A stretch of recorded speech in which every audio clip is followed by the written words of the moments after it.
Yes, mahigpit na seguridad ang ipinapatupad ngayon dito sa San Pedro Cathedral sa Davao City sa nagpapatuloy na misa bilang dasal sa pagpapauwi kang former President Rodrigo Roa Duterte mula sa International Criminal Court o ICC sa The Hague sa Netherlands.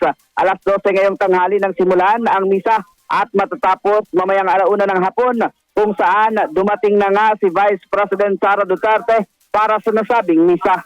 Sa entrance sa simbahan, istrikto ang isinasagawang inspeksyon kung saan ipinagbabawal sa loob ng simbahan ang matutulis na bagay, pagsusuot ng hoodie, pagdadala ng backpack at pagdadala ng hindi transparent na tumbler. Tinatayang kayang mag-accommodate ng simbahan sa humigit kumulang 1,800 hanggang 2,500 katao para sa sitting at standing capacity. Ayon sa Davao City Police Office, nasa 110 na mga PNP personnel ang ipinakalat sa aktibidad sa loob at sa labas ng simbahan.